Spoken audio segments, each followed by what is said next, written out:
പ്രിയപ്പെട്ടവരെ, ഇന്ന് ഞങ്ങള് ഉള്ള അതിഥി നമ്മളെ താഴെക്കോട് യൂണിറ്റ് കേരള വ്യാപാരി വ്യവസായ ഏകോപന സമിതിയുടെ ആഭിമുഖ്യത്തില് 40 കൊല്ലത്തെ ചരിത്ര പുസ്തകം പുറത്തിറക്കുകയാണ്.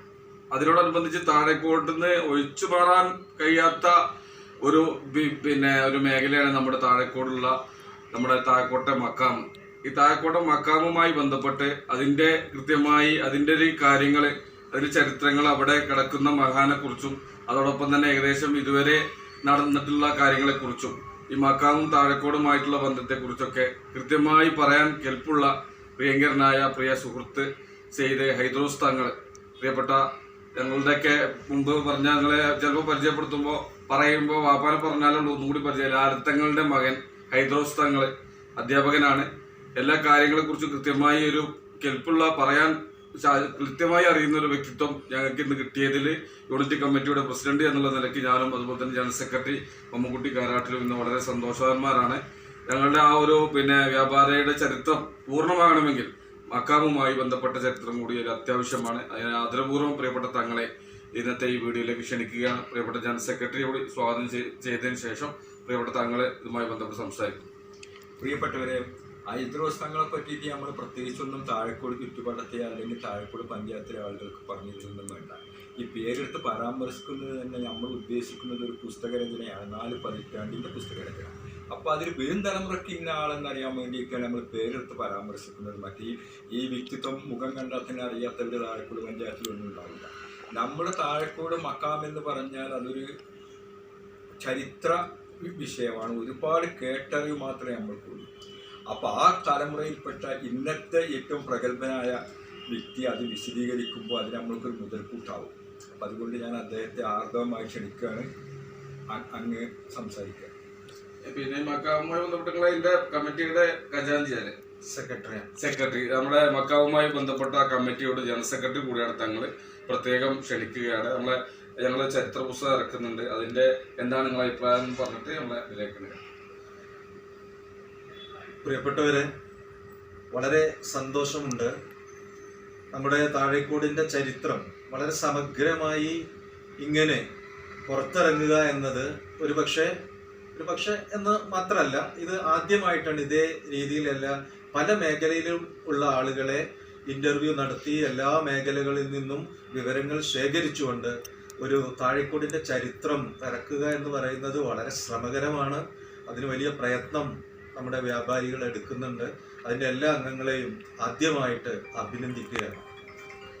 പിന്നെ താഴെക്കോട് പള്ളിയുമായി ചേർന്ന് നിൽക്കുന്ന താഴെക്കോട് സെയ്ദ് അബ്ദുല്ലാഹിൽ ഹൈദ്രോസ് എന്നാണ് പേരെങ്കിലും നാട്ടുകാർക്ക് പ്രസിദ്ധമായിട്ട് അത് അറിയപ്പെടുക അബ്ദുള്ളക്കോയ പാപ്പ എന്നാണ്. അപ്പോൾ എങ്ങനെയാണ് ഈ മക്കാമ് ഇവിടെ വന്നത് എന്നൊരു ചരിത്രപരമായ കാര്യമാണ് ഞാൻ പറയുന്നത്. നമ്മുടെ നാടുകളിലൊക്കെ ഉള്ള ഒരു ശൈലി, നമ്മുടെ നാട്ടിൽ മാത്രമല്ല എല്ലാ നാടുകളിലും ഉള്ള ഒരു ശൈലി, ആ നാട്ടിലെ ആത്മീയ നേതൃത്വത്തിന്, ആ നാട്ടിലെ പ്രബോധന പ്രവർത്തനങ്ങൾക്ക് ഒരു സയ്യിദിനെ കൊണ്ടുവരിക എന്നത് എല്ലാ നാട്ടിലും നടക്കുന്ന ഒന്നാണ്. ചരിത്രം പരിശോധിച്ചാൽ അത് മനസ്സിലാവും. അതിന് നൂറ്റാണ്ടുകളുടെ പഴക്കമുണ്ട് അങ്ങനെ ഒരു ചരിത്രത്തിൽ. അങ്ങനെ അത് തങ്ങന്മാരെ മാത്രമല്ല, ഉസ്താദുമാരെയും എവിടെയാണുള്ളത് പല നാട്ടുകളിലും കൊണ്ടുവരികയാണ് ചെയ്യുക. ഇവിടുത്തെ പ്രാദേശികമായി തന്നെ എവിടെ അന്വേഷിച്ചു നോക്കിയാലും തങ്ങന്മാരെയും ഉസ്താദുമാരെയും ഇവിടെ ഇല്ലെങ്കിൽ പല നാട്ടിൽ നിന്നും കൊണ്ടുവരുന്ന ഒരു ചരിത്രം ഈ നമ്മുടെ പൊതുവായി പരിശോധിച്ചാൽ കാണും. അപ്പൊ നമ്മുടെ അബ്ദുള്ളക്കോയ പാപ്പ വന്ന വഴി ഈ പ്രമുഖന്മാർ ഒത്തുചേരുക, പ്രത്യേകിച്ചും അന്നത്തെയൊക്കെ കാലഘട്ടങ്ങളിൽ ഈ മാർക്കറ്റുമായി ചന്തകളുമായി ബന്ധപ്പെട്ട ആഴ്ച ചന്തകളും മറ്റും നടക്കുന്ന കേന്ദ്രങ്ങളാണ്. ആ സമയത്ത് നാട്ടിലെ എല്ലാ പ്രമുഖരും അവിടെ എത്തിച്ചേരും. ഒരുപാട് കാര്യങ്ങൾക്ക് നേതൃത്വം നൽകുകയും ചെയ്യും. വളരെ ജീവകാരുണ്യ പ്രവർത്തനവും സാന്ത്വന പ്രവർത്തനവും അന്നുണ്ട്. ഇന്നിപ്പോൾ നമ്മുടെ ഈ പേരുകളില്ല എന്ന് മാത്രമേ ഉള്ളൂ. അന്നും അവരൊക്കെ അതൊക്കെ നേതൃത്വം നൽകി നാട്ടിലെ എല്ലാ കാര്യത്തിനും മുന്നിൽ നിന്ന ആളുകൾ. അവരുടെ ആലോചനയിൽ നിന്നാണ് ഇങ്ങനെ ഒരു തീരുമാനം വന്നത്. നമുക്ക് ഇവിടെ ആത്മീയ നേതൃത്വത്തിന്, ഇവിടെ ഒരു പ്രബോധന പ്രവർത്തനത്തിന് നമുക്കൊരു സെയ്ദിനെ വേണം എന്നവർ തീരുമാനിച്ചു. ആ തീരുമാനം എവിടുന്ന് കിട്ടുമെന്ന തീരുമാനമാണ്. പിന്നെ എങ്ങനെ കിട്ടും? അങ്ങനെ കരിങ്കല്ലത്താണി, പൂവത്താണി സൈഡുകളിലാണ് ഈ മാർക്കറ്റുകൾ അന്ന് കൂടുതൽ സജീവമായിരുന്നത്. പ്രത്യേകിച്ച് പൂവത്താണി മേഖലകളിലൊക്കെ അതിന്റെ വലിയ കേന്ദ്രങ്ങളായിരുന്നു. അവിടെ നിന്ന് ഇങ്ങനെ ഒരു ആശയം വരികയും അപ്പൊ പറഞ്ഞു, നമ്മുടെ ഈ മക്ക എന്ന, കേരളത്തിലെ മക്ക എന്നറിയപ്പെടുന്ന ഒരു സ്ഥലം പൊന്നാനിയാണ്. പൊന്നാനിയിൽ പോയി അന്വേഷിക്കുക, അവിടുന്ന് കിട്ടുമെന്ന് പറഞ്ഞു. അങ്ങനെ അവിടെ പോയി. അപ്പൊ അവിടെ പ്രസിദ്ധനായ ഒരു തങ്ങളുണ്ട്.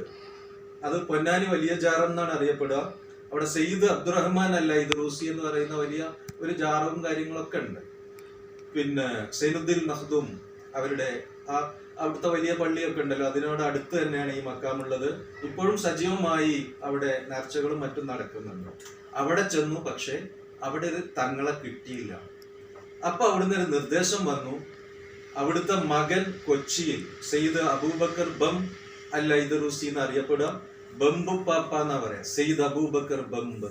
ആ ബംബിന്റെ അടുത്ത് പോയി. അപ്പൊ അദ്ദേഹം പറഞ്ഞു, ഞാനല്ല, എൻ്റെ ഒരു മകൻ, വളരെ ദീനിയായ കാര്യത്തിലും എല്ലാം നിങ്ങൾക്ക് നേതൃത്വം നൽകാൻ കഴിയുന്ന എൻ്റെ മകൻ സെയ്ദ് അബ്ദുല്ലാഹിൽ ഐദ്രൂസി. ഐദ്രൂസ് എന്ന് പറയുന്നത് ഒരു കബീലയുടെ പേരാണ്. ഷിഹാബ്, ജമലുല്ലൈലി, ജിഫിരി, സക്കാഫ് എന്നൊക്കെ പറയുന്നത് പോലെ ഒരു കബീലയുടെ പേരാണ്. കബീല എന്ന് ഉദ്ദേശിക്കുന്നത് സ്ഥലം, ഒരു ഗോത്രാണ്. അതായത് ഗോത്രമാണ്. അതല്ല, ഇങ്ങനെ ഒരു വംശപരമ്പര വരുമ്പോ ഒരാൾക്കൊരു പേരുണ്ടാവും. ആ പേര് ആ പേരുമായിട്ട് ഇങ്ങനെ കൂട്ടിച്ചേർത്ത് വരികയാണ് ചെയ്യുക. അപ്പൊ അതുകൊണ്ടാണ് ഇപ്പോ പിന്നെ പാണക്കാട് സെയ്ദ് കുടുംബങ്ങൾക്കൊക്കെ ഷിഹാബ് എന്ന് കൂട്ടിച്ചേർക്കുന്നത്. ജിഫിരി മുത്തുക്കോയ തങ്ങൾക്ക് ആ ജിഫിരി എന്ന പേര് വരുന്നത് ഈ ജിഫിരി കബീലയുമായി ബന്ധപ്പെടും. ബുഖാരി തങ്ങൾക്ക് അത് വരുന്നത് അതുമായി ബന്ധപ്പെട്ടാണ്. അങ്ങനെ ഹൈദറൂസ് കബീല, എന്റെ പേര് പിന്നെ ഹൈദറോസ് ആണ് എന്ന് റെക്കാർഡിക്കൽ അങ്ങനെ വന്നതാണ് അന്നത്തെ ഒരു ഇതില്. പക്ഷെ ഞങ്ങളൊക്കെ ഐദറൂസിയാണ്.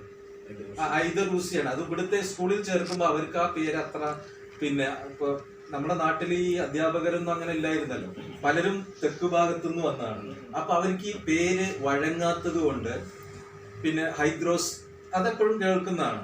അപ്പോൾ ഐദറൂസ് അവർക്ക് എഴുതാൻ അങ്ങനെയായിട്ട് പറ്റാത്തത് കൊണ്ട് ഞാൻ എഴുതിയതാണ്. അപ്പൊ ഈ ഐദറൂസ് എന്ന് പറയുന്നത് ഇവരുടെ ഈ പിതാമഹൻ അവിടെയും യമനിൽ നിന്നാണ് ഈ വരുന്നത്. ഞാൻ പറഞ്ഞ പൊന്നാനിയിലെ സയ്യിദ് അബ്ദുറഹ്മാൻ അൽ ഐദ്രൂസിയാണ് ആദ്യത്തെ കേരളത്തിലെ ഐദ്രൂസി കബീലയുടെ പിന്നെ ആള്. ഇവിടെ കേരളത്തിൽ വന്ന ആള്. ഇവിടുത്തെ എല്ലാ തങ്ങന്മാരും അധികവും യമനിൽ നിന്ന് വന്നതാണ്. അപ്പോ യമനി പാരമ്പര്യമാണ് എല്ലാ അധിക തങ്ങന്മാർക്കും ഉള്ളത്. അങ്ങനെ യമനിൽ നിന്നാണ് ഞാൻ പൊന്നാനിയിൽ പറഞ്ഞ സയ്യിദ് അബ്ദുറഹ്മാൻ അൽ ഐദ്രൂസി ഇങ്ങോട്ട് വരുന്നത്. അവരുടെ മകൻ സയ്യിദ് നമ്മുടെ അബൂബക്കർ ബം അൽ ഐദ്രൂസി കൊച്ചി, അവിടുത്തെ മകനാണിത്. ഇവരുടെ സഹോദരൻ നേരെ നമ്മളെ വലിയങ്ങാടി പിന്നെ പള്ളിയിലുണ്ട്. വലിയങ്ങാടിയിലുള്ള കക്കൂത്ത പള്ളിയിലെ അവിടുത്തെ മക്ബറ എന്ന് പറയുന്നത് നേരെ ഇവിടുത്തെ പാപ്പായുടെ സഹോദരൻ. അപ്പൊ എല്ലാ നാട്ടിലേക്കും ഇങ്ങനെ കൊണ്ടുവരും. അങ്ങനെയാണ് ഇവിടെ വരുന്നത്. വന്ന് ഇവിടെ പ്രബോധ പ്രവർത്തനങ്ങൾക്ക് നേതൃത്വം കൊടുക്കുന്നു. അതൊന്നും പറഞ്ഞാൽ ചെറിയ മേഖലയല്ല, വലിയ മേഖലയാണ്. അന്നൊന്നും ഇത്ര ആളുകളില്ല. അതുകൊണ്ട് വട്ടത്തൂരിന്റെ സൈഡ്, അലനല്ലൂര്, തച്ചനാട്ടുകര, താഴേക്കോട്, ആലിപ്പറമ്പ് തുടങ്ങിയിട്ടുള്ള എല്ലാ മേഖലയിലും പരന്നു കിടക്കുന്ന ഒരു സ്ഥലത്താണ് ഈ ആത്മീയ നേതൃത്വം നൽകിയിരുന്നത്. അങ്ങനെ കുറെ കാലം ഇവിടേതായി. പിന്നെ പാപ്പാന്റെ ഇടപെടലുകൾ കൊണ്ട് പിന്നെ ഒരു വലിയ ആത്മീയമായ ചൈതന്യം ഈ നാട്ടിൽ വന്നു. പല ചികിത്സാ രംഗത്തും അതിന് വലിയ കറാമത്ത് എന്നൊക്കെ പറയും. അതിൽ കൊണ്ട് പല ചികിത്സകളും നടത്താൻ കഴിഞ്ഞു. അതിൽ പലരും ആകർഷ്ടരായി, പലതും ഹദിയകൾ നൽകി. അങ്ങനെ വലിയൊരു സമ്പത്ത് ഇവിടുത്തെ അന്നത്തെ സമ്പത്തിന്റെ വലിയ ഉടമകൾ എന്ന് പറയുന്നത് അന്ന് മനകളായിരുന്നു, നമ്പൂതിരിമാരുടെ കൈകളിലായിരുന്നു. അപ്പൊ അവർ ഇഷ്ടം കൊണ്ട്, ഇഷ്ടദാനമായി ഇഷ്ടം കൊണ്ട് പാപ്പാക്ക് അവിടുത്തെ കുടുംബങ്ങൾക്കും വലിയ ഏക്കർ കണക്കിന് സ്ഥലം കൊടുത്തിട്ടുണ്ട്.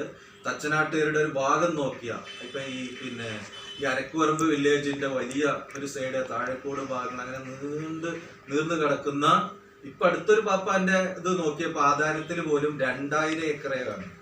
അപ്പൊ അത്രയും വിശാലമായ സ്ഥലങ്ങൾ വലിയ ഒരു മനസ്സുകൊണ്ട് അവർ കൊടുത്തിരുന്നു. അപ്പൊ അങ്ങനെയാണ് തങ്ങന്മാർക്ക് വലിയൊരു സ്വത്ത് അവർക്ക് കിട്ടിപ്പോരുന്നത് ഇങ്ങനെ കൊടുത്തത് കൊണ്ടാണ്, ഇങ്ങനെ ഇഷ്ടം കൊണ്ട് കൊടുത്തതാണ്. അല്ലാതെ അവര് പിന്നെ ആരെങ്കിലും വാങ്ങിയതോ അങ്ങനെയല്ല, ആ കിട്ടിയതൊക്കെ ഇഷ്ടം കൊണ്ടാണ്. വാങ്ങിയത് ഇവിടെ മാത്രമാണ്. ഇവിടെ വാങ്ങാനുള്ള കാരണം പാപ്പ ഇതിന് നേതൃത്വം നൽകുന്നു. അങ്ങനെ ഇവിടെ വെച്ച് ഒഫാത്താകുന്നു, മരണപ്പെടുന്നു. മരണപ്പെട്ട് കഴിഞ്ഞപ്പോൾ സ്വാഭാവികമായും ഇവരുടെ ഉമ്മാന്റെ നാട്, കല്യാണം കഴിച്ച നാട്, അതായത് ഇവരുടെ മകന്റെ സെയ്ദ് ഇമ്പിച്ചിക്കോയത്തങ്ങളുണ്ട്, അബ്ദുറഹ്മാൻ ഇമ്പിച്ചിക്കോയത്തങ്ങൾ ഇതിന്റെ ചാരത്ത് തന്നെ ഇവിടെ കിടക്കുന്നുണ്ട്. ഒറ്റ മകനാണ്, ഏക മകനാണ്. അപ്പൊ അവര് പറഞ്ഞു എന്താന്ന്, ഇവിടെ മറവ് ചെയ്യണ്ട, ഞങ്ങൾ അങ്ങോട്ട് പോവാണ് എന്ന് പറഞ്ഞു. അപ്പൊ പറഞ്ഞു ഞങ്ങൾ ഇവിടുന്ന് പോകാൻ അവർ തീരുമാനിച്ചു. പക്ഷെ നാട്ടുകാരത് സമ്മതിച്ചില്ല. ഇവിടുന്ന് കൊണ്ടുപോകാൻ പറ്റില്ല, ഞങ്ങളൊപ്പം നിൽക്കുന്ന, ഞങ്ങളോടൊപ്പം ചേർന്ന് നിൽക്കുന്ന ഒന്നാണ്, അതുകൊണ്ട് ഇവിടുന്ന് കൊണ്ടുപോകാൻ പറ്റില്ല എന്ന് പറഞ്ഞപ്പോ പറഞ്ഞു, അന്ന് ഈ റോഡ് ഇങ്ങനെ വന്നിട്ടില്ല. അന്ന് മെയിൻ ടിപ്പു സുൽത്താൻ റോഡ് അതാണ്, ഈ റോഡ് അതാണ്, അന്ന് ഇത് വന്നിട്ടില്ല. അപ്പൊ ആ ഒരു കാലഘട്ടത്തിലാണ് ഇവിടെ വരുന്നത്. അപ്പൊ സ്വാഭാവികമായും പറഞ്ഞു, ഇങ്ങനെ മറവ് ചെയ്യണമെങ്കിൽ ഇങ്ങനെ ഒരു സ്വകാര്യ സ്ഥലത്ത് മറവ് ചെയ്യാൻ ഞങ്ങൾ താല്പര്യപ്പെടുന്നില്ല, ഞങ്ങൾ അങ്ങോട്ട് കൊണ്ടുപോകാന്ന് പറഞ്ഞു. പക്ഷെ ജനങ്ങളുടെ പിന്നെ അത്രയും നിർബന്ധപ്രകാരം അപ്പോഴാണ് പറഞ്ഞത് എന്ത്, മറവ് ചെയ്യണമെങ്കിൽ ഞങ്ങൾക്ക് രജിസ്റ്റർ ചെയ്ത് വേണം, പ്രൈവറ്റ് പ്രോപ്പർട്ടികൾ ഇല്ല. അപ്പൊ ഇവിടെ അങ്ങനെ തീരുമാനിച്ചു. പക്ഷെ ഇവര് സ്ഥലം കൊടുക്കാന്നുള്ളവര് പറഞ്ഞു, ഞങ്ങൾക്ക് ഒരു വൃത്തിയുണ്ട്, ഞങ്ങൾ ഇഷ്ടപ്പെട്ട് തരികയാണ്. അത് പറഞ്ഞു, ഇത് മരണാനന്തരം നടക്കുന്ന ഒരു സംഭവമാണ്, അതുകൊണ്ട് നിർബന്ധമായിട്ടും അതിന് പണം മേടിച്ചിരിക്കണം. അപ്പൊ ഇവര് അവിടുത്തെ അന്നത്തെ കാലത്തെ നല്ല ഈ പിന്നെ സമ്പത്തുടമയാണ്. അപ്പൊ ഈ പറഞ്ഞ ആൾക്ക് അന്ന് ഈ പിന്നെ തള്ളച്ചിറ ഈ ഭാഗത്ത് ചെലുമ്പേട് ഭാഗം എന്നൊക്കെ പറയുന്നത് അവിടുത്തെ തറവാട്ടിൽ 2 ആനയും കുതിരക്കുള്ള ആളാണ് അന്നത്തെ കാലത്ത്. ഇഷ്ടം പോലെ പണം കയ്യിലുണ്ട്. അപ്പൊ പണം എന്ന് പറയുന്നത് അവരുടെ മുമ്പിൽ ഒരു പ്രശ്നമായിരുന്നില്ല. അപ്പൊ അത് കൊടുത്തു. പക്ഷെ ഒരു പ്രശ്നം മുന്നിലുണ്ട്, അത് രജിസ്ട്രേഷനാണ്. അന്ന് നമ്മുടെ ഈ ഭാഗം എന്ന് പറയുന്ന മലബാർ ഏരിയ മദ്രാസ് സ്റ്റേറ്റിന്റെ ഭാഗം. അപ്പൊ രജിസ്ട്രേഷൻ ഒന്നും നമ്മൾ വിചാരിച്ച പോലെ നടക്കൂല, അതിന് ചിലപ്പോ ദിവസങ്ങൾ എടുക്കും.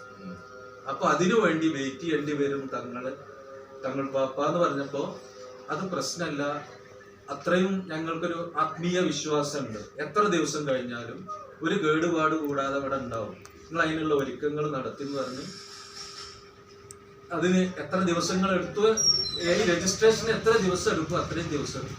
അത് പല അഭിപ്രായങ്ങളുണ്ട്, 3 ദിവസം അതിലപ്പുറം എന്നൊക്കെ. എന്തായിരുന്നാലും ഇങ്ങനെ ദിവസങ്ങൾ എടുത്തുകൊണ്ടാണ് ഇവിടെ മറവ് ചെയ്യപ്പെട്ടത്. പിന്നീട് അവിടെ നിന്നുള്ള എല്ലാ പ്രമുഖ സന്താന ഏകമകൻ ഇമ്പിച്ചിക്കോയത്തങ്ങൾ ഇവിടെയാണ്. അവരുടെ 2 പുത്രന്മാര് സെയ്ദ് കോയക്കുട്ടി തങ്ങളും അതേപോലെ തന്നെ കോയജി തങ്ങളും ഒക്കെ ഇവിടെ ഉണ്ട്. അവരുടെ സന്താന പരമ്പരകൾ മുഴുവനും ഇവിടെ മറവ് ചെയ്യപ്പെട്ടിട്ടുണ്ട്. പിന്നീട് അവിടെ നെല്ലിപ്പറമ്പിലും ഉണ്ട്. അതിന് ശേഷം വന്നവരൊക്കെ കുറെ നെല്ലിപ്പറമ്പിലും ജുമാ മസ്ജിദിലും ഉണ്ട്. അവരുടെ സന്താന പരമ്പരയിൽ പെട്ടവരാണ് ഇവിടുത്തെ ഐദറൂസിയ കബീലയിലുള്ളവര് എല്ലാവരും. ഏകദേശം എത്ര കുടുംബങ്ങളുണ്ട്?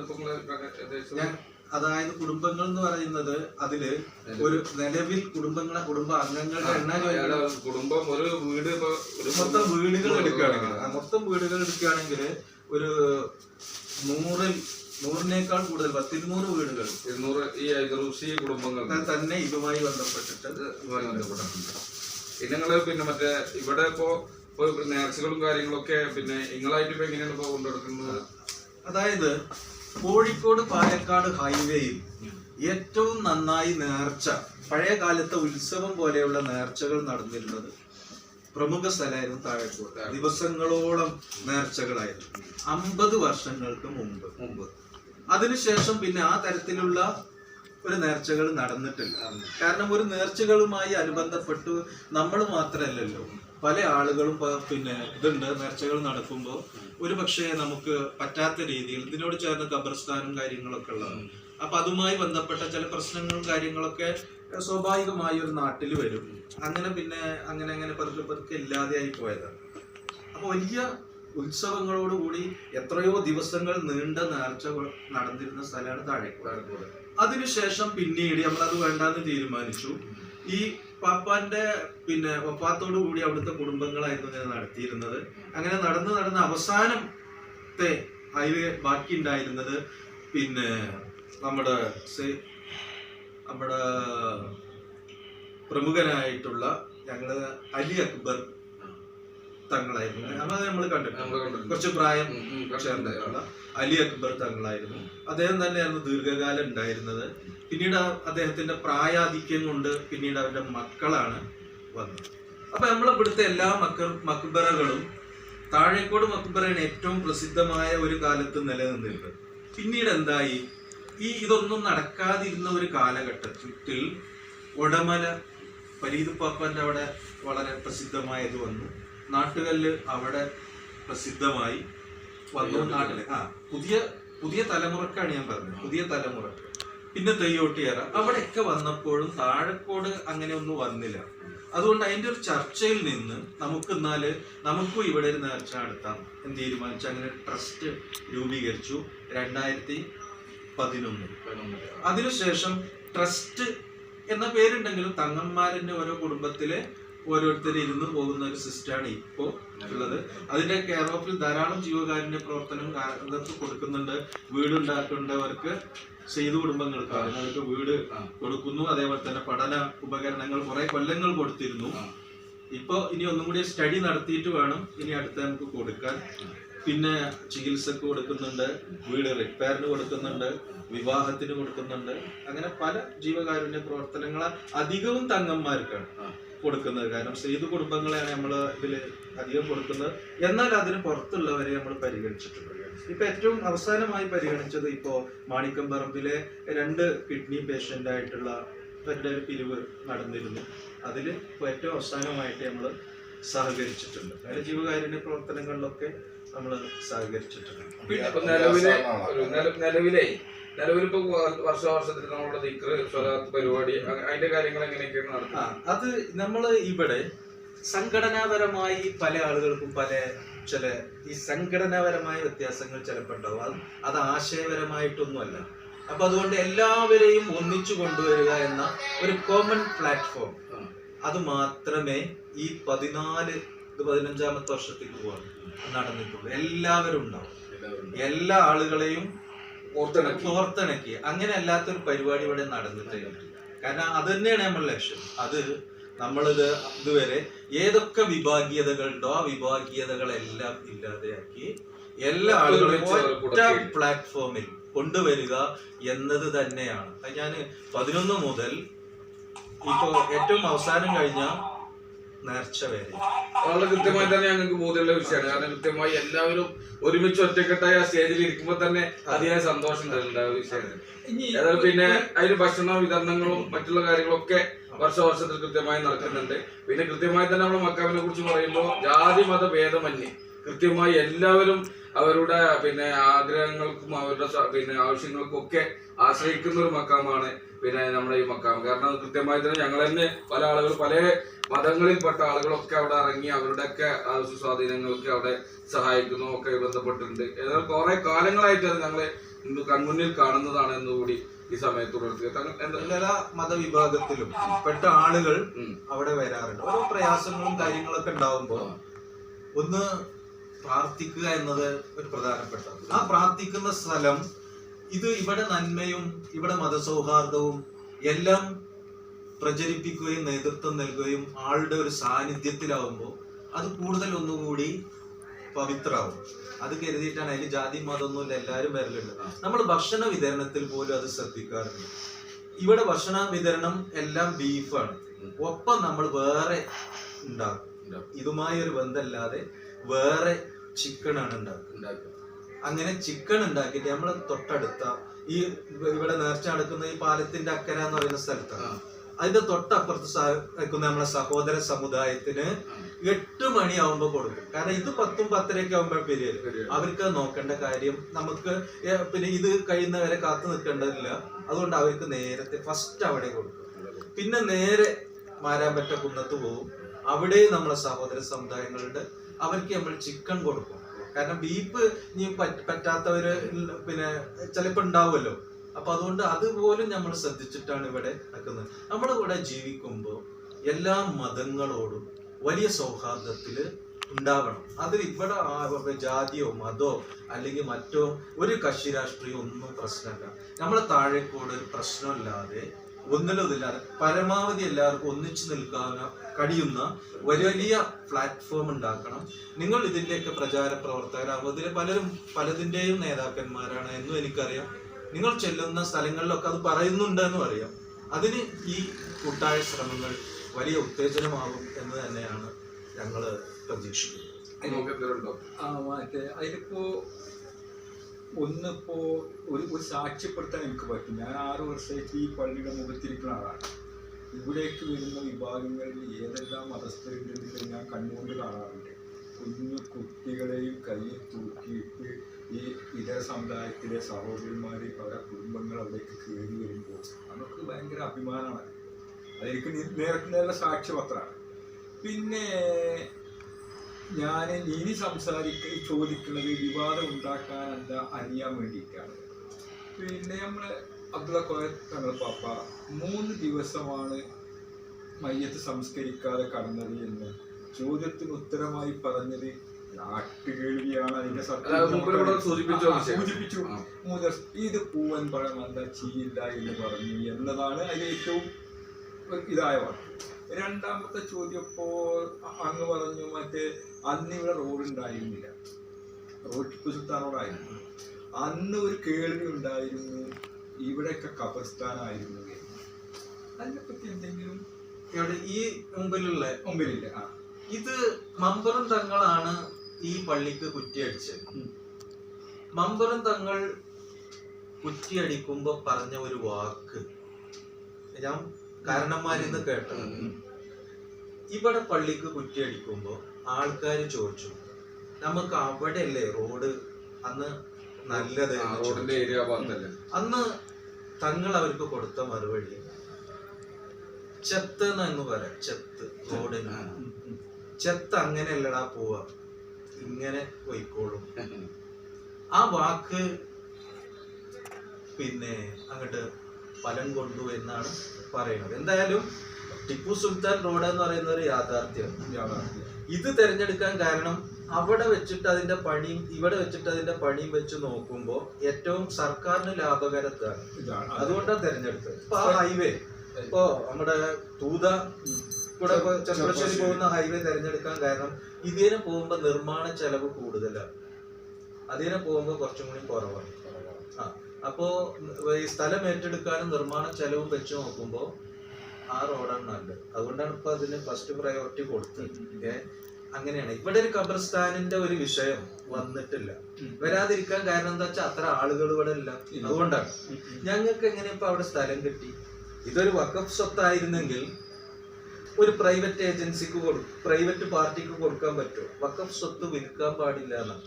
അപ്പൊ അന്ന് അത് ഇതുപോലും ഈ ഭാഗം പോലും അന്ന് വഖഫ് സ്വത്തല്ല, പിന്നീട് കൊടുത്തതാണ്.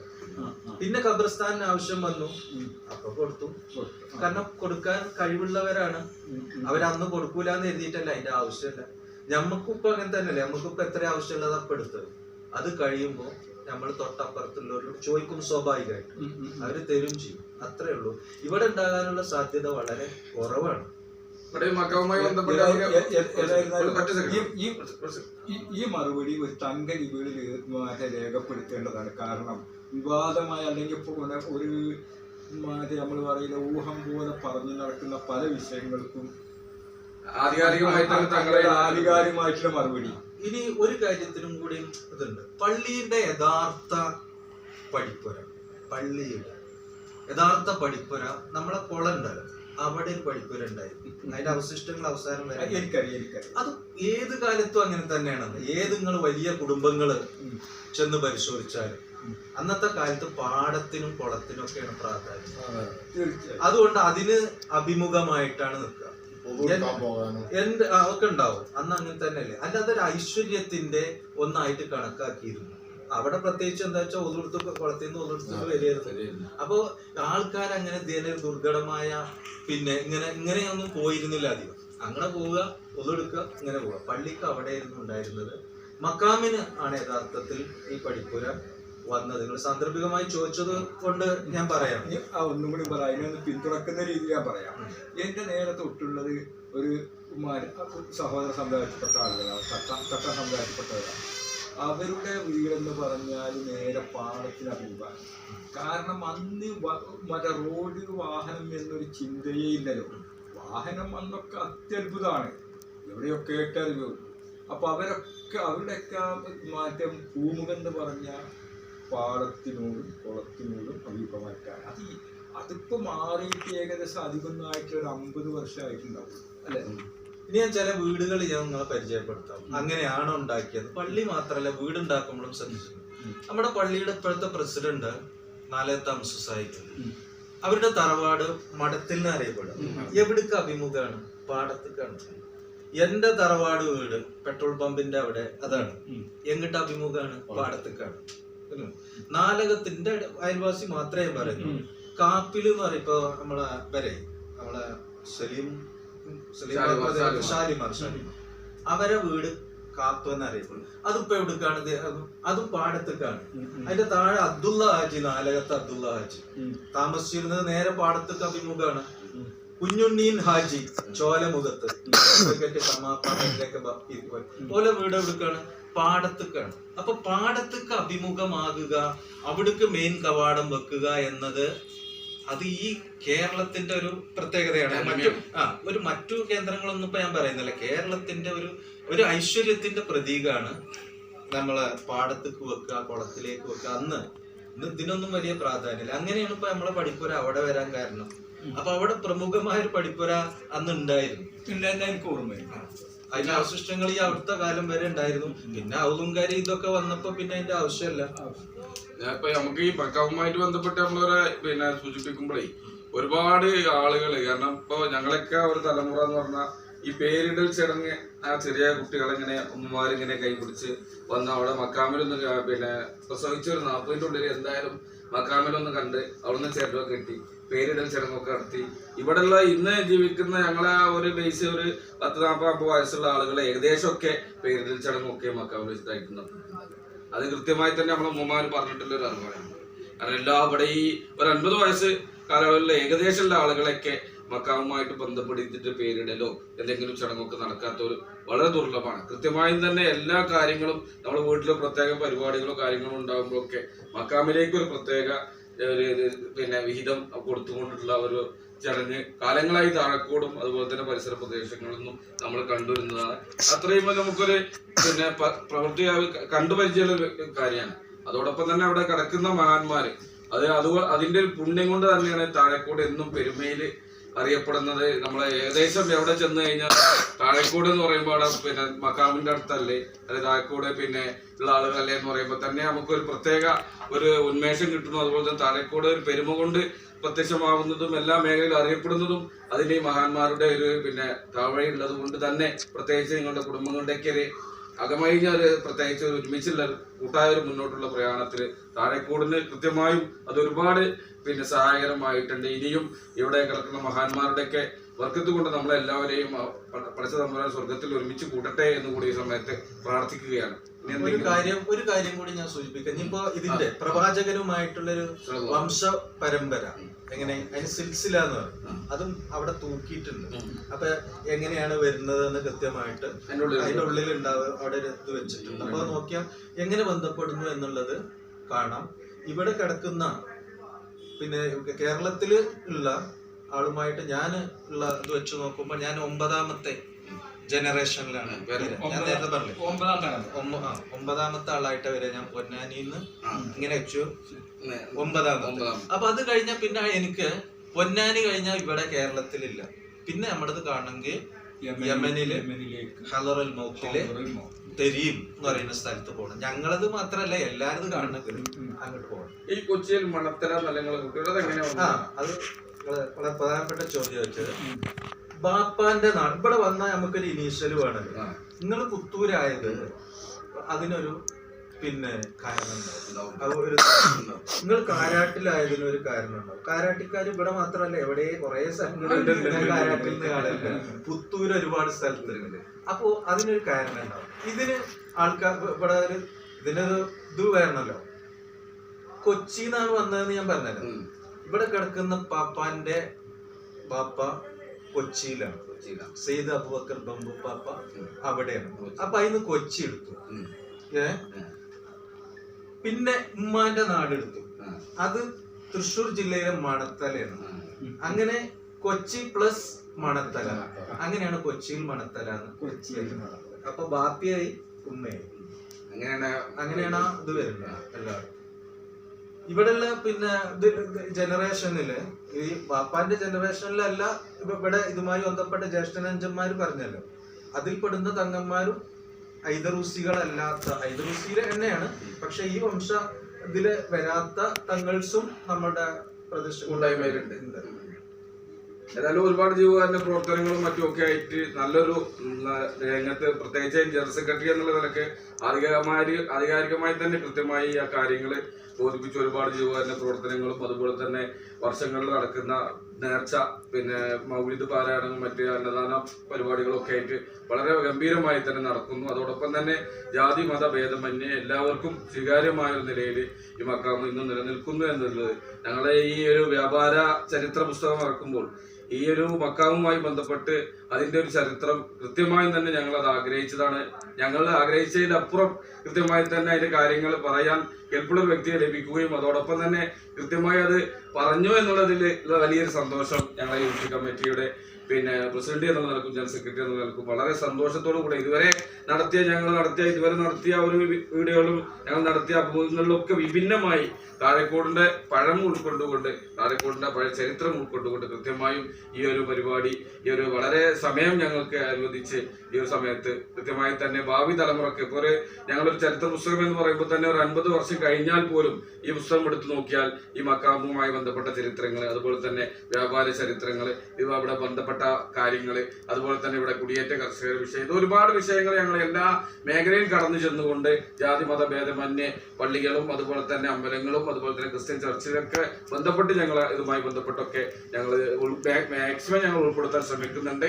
അപ്പൊ ആ ഒരു സന്തോഷം കൂടി നിങ്ങളെ അറിയിക്കുകയാണ്. ഏതായാലും ഇനി താങ്കൾ എന്തെങ്കിലും ഇതുമായി ബന്ധപ്പെട്ട് പിന്നെ നമ്മള് വേറെ കുറെ കാര്യങ്ങൾ പറഞ്ഞു എന്തെങ്കിലും കൂട്ടിച്ചേർക്കാനുണ്ടെങ്കിൽ ഞാൻ അതിന്റെ കുറിപ്പിൽ ഞാൻ എനിക്ക് പറയാനുള്ളത് വേറെ സന്തോഷകരമായ കാര്യം എന്തായാലും ഇതിൽ 2 കൂട്ടി യോജിപ്പിക്കല്ല.